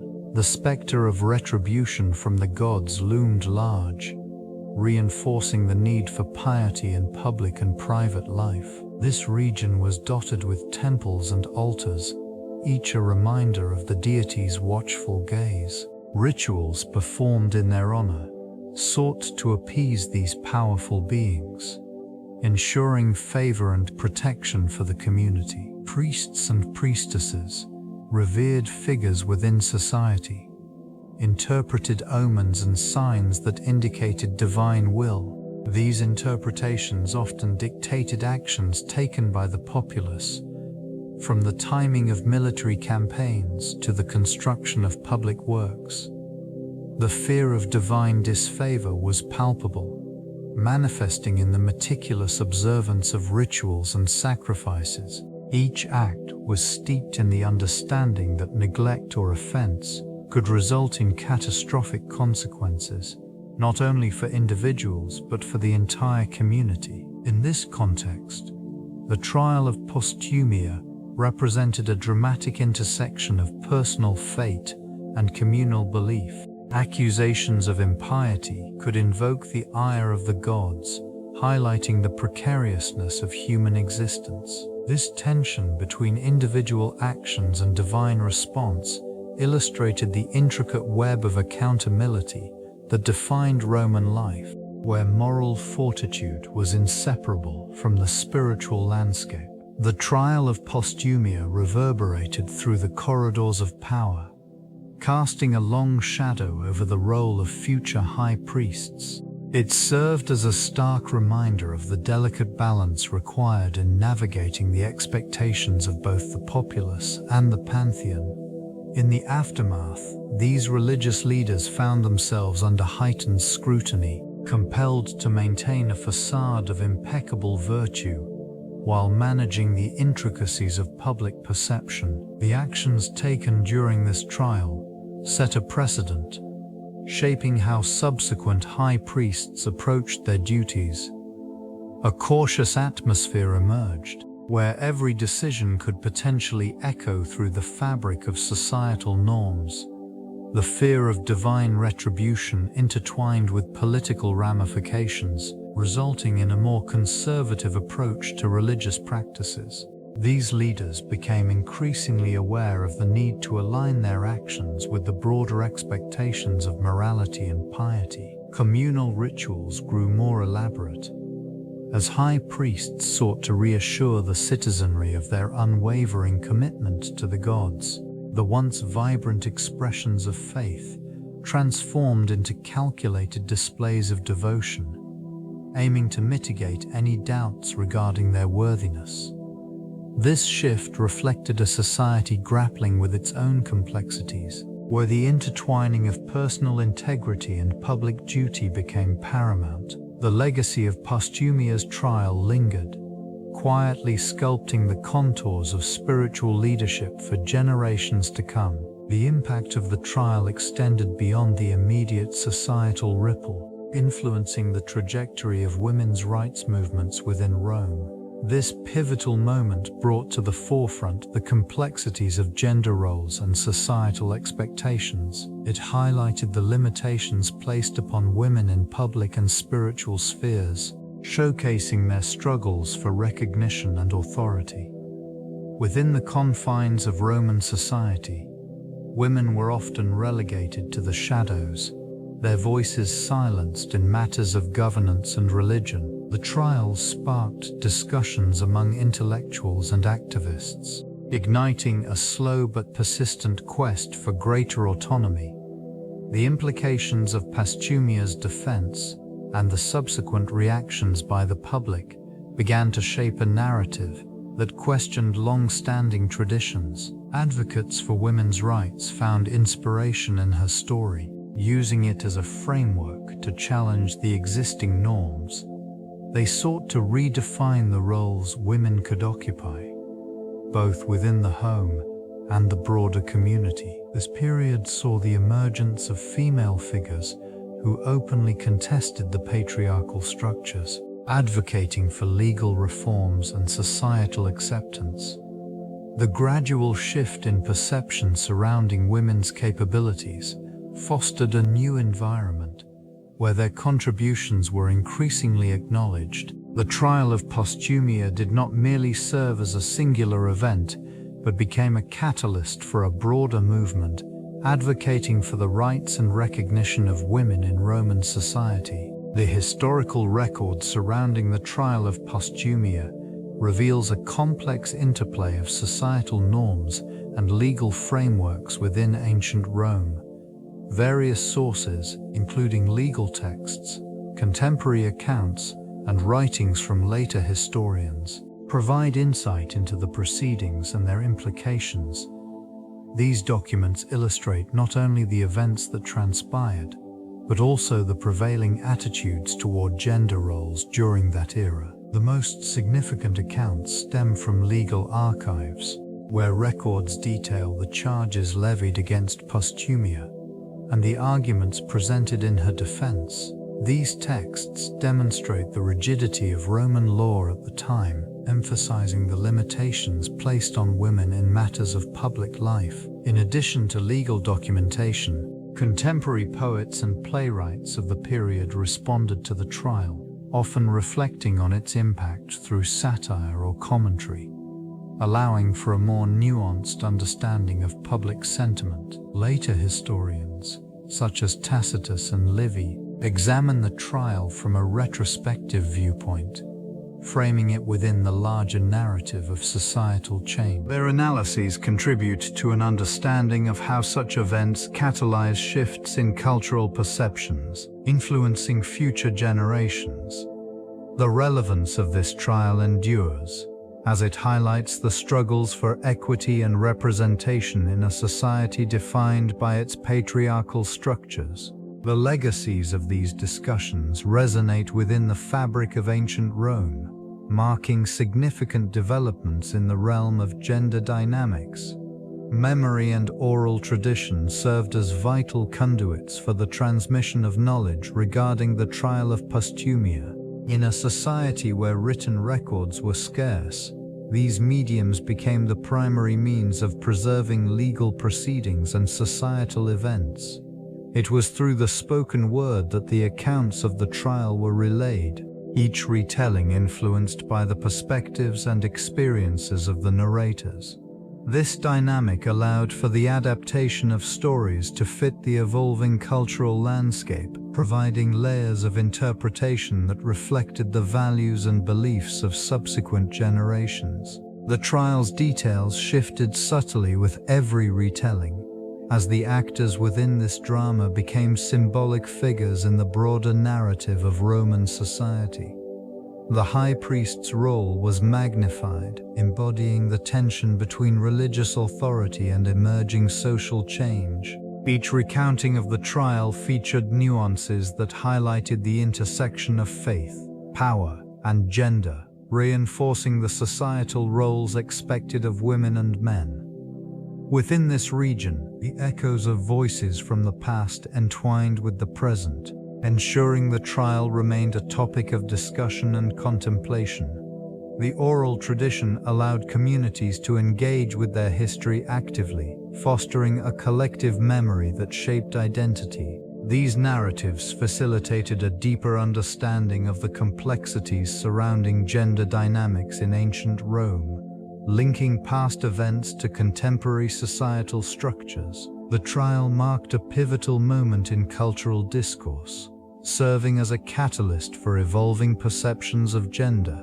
It illuminated the tensions between established traditions and emerging ideals, with the actions of Posthumia resonating throughout the social fabric. This event sparked discussions regarding the roles and rights of women, propelling them from the shadows of patriarchal dominance into a sphere of visibility and scrutiny. In this context, the courtroom became an arena where societal norms were contested. The rhetoric employed by both defense and prosecution revealed underlying anxieties about female autonomy and influence. The high priest's authority, juxtaposed with Posthumia's defiance, highlighted a struggle for power, challenging the status quo with every argument presented. The implications reached beyond the trial itself, permeating public consciousness and stimulating debate among philosophers and citizens alike. As these discussions unfolded, the perception of women began to shift, no longer merely passive subjects of legal proceedings. They emerged as active participants in the dialogue about societal values. This trial, emblematic of broader cultural currents, underscored the friction between traditional Moras and the burgeoning quest for individual agency. The resonance of Posthumia's case echoed through the annals of history, subtly influencing the trajectory of gender relations in subsequent eras. As society grappled with the implications of evolving identities and roles, the trial marked a pivotal shift in the perception of women within Roman society, challenging established norms and expectations. This scrutiny not only exposed the vulnerabilities of women in a patriarchal structure, but also ignited discussions surrounding their agency and rights. The reflections of this event reverberated through legislative reforms over the coming centuries, leading to gradual advancements in women's legal status.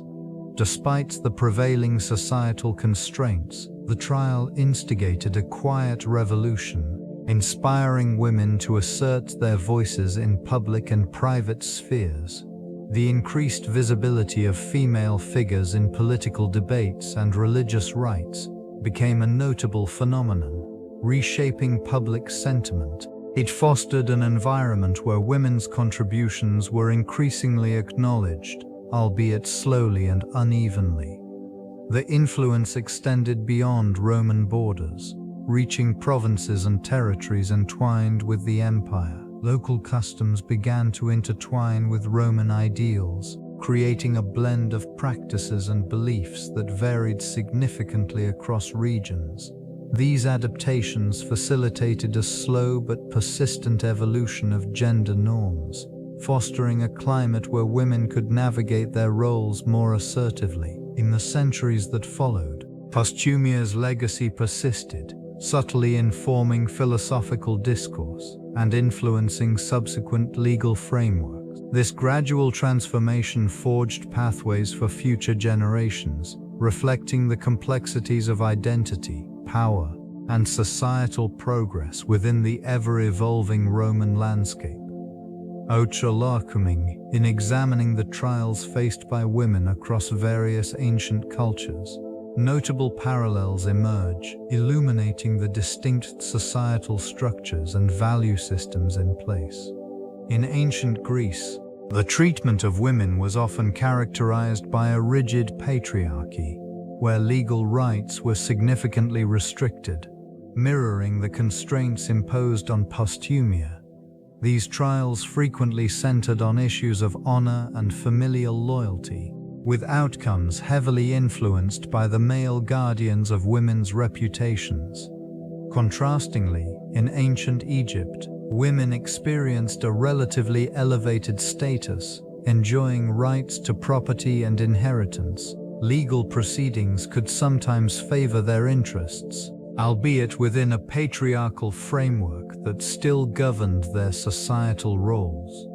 The nuances in these dynamics offer insight into the varying degrees of agency afforded to women across regions and eras. In Mesopotamia, the Code of Hammurabi presented a legal structure that, while still patriarchal, acknowledged women's rights in matters of marriage and property. Trials reflected the complexities of social hierarchy and the interplay between gender and class, much like the trials seen in Rome.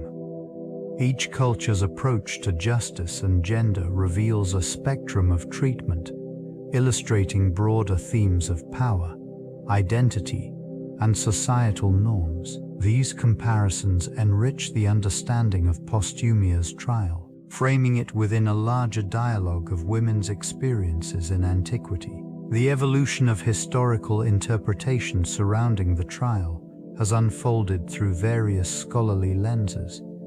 Initially, the event was viewed through a strictly legalistic framework, emphasizing the procedural aspects of Roman law. The focus centered on Posthumia's alleged transgressions and the societal implications of her trial. This perspective highlighted the rigidity of the Roman judicial system and its treatment of women, often relegating their narratives to mere footnotes in broader historical accounts. Subsequently, feminist scholars began to reassess these interpretations, placing significant emphasis on the cultural and social contexts in which such trials occurred. They explored how gender dynamics influenced the perception of female defendants. This shift illuminated the complexities of Posthumia's case, revealing the interplay between societal expectations and personal agency within a patriarchal structure. Recent scholarship has further deepened this analysis, utilizing interdisciplinary approaches that draw from sociology, anthropology, and literary studies. Such examinations investigate not only the trial itself, but also the broader implications of female representation in Roman society. Through this evolving discourse, Posthumia's trial emerges as a critical site for understanding the intersections of law, gender, avar, and power dynamics in antiquity. The ongoing reinterpretation continues to invite questions about the legacies of these ancient narratives and their resonance in contemporary discussions of justice and gender. The trial of Posthumia stands as a significant moment within Roman history, encapsulating the complexities of societal norms and moral expectations. This event transcends mere historical record, reflecting the tensions between personal agency and institutional power. The figures involved, from the accused to the high priest, embody the struggles inherent in a patriarchal society, where individual narratives often confront collective ideologies. This trial was not merely a legal proceeding, but a manifestation of prevailing cultural values, illustrating how public perception can shape the course of justice. The reactions to Posthumia's trial reveal insights into societal attitudes towards women, morality, and the role of religion in governance. The interplay between personal reputation and public scrutiny is a theme that resonates beyond its time, suggesting a continuity of concern regarding the treatment of individuals, especially women, in the eyes of authority. And the scholars reflect upon this episode, the enduring legacy of Posthumia's trial emerges, emphasizing the need for critical examination of historical precedents. It serves as a lens through which current discussions about gender, power, and justice can be viewed as the trial encapsulates a moment of conflict that continues to be relevant, prompting ongoing dialogues about accountability and the complexities of societal norms. The implications of this ancient event extend far beyond its immediate context, marking a pivotal chapter in the annals of Roman history.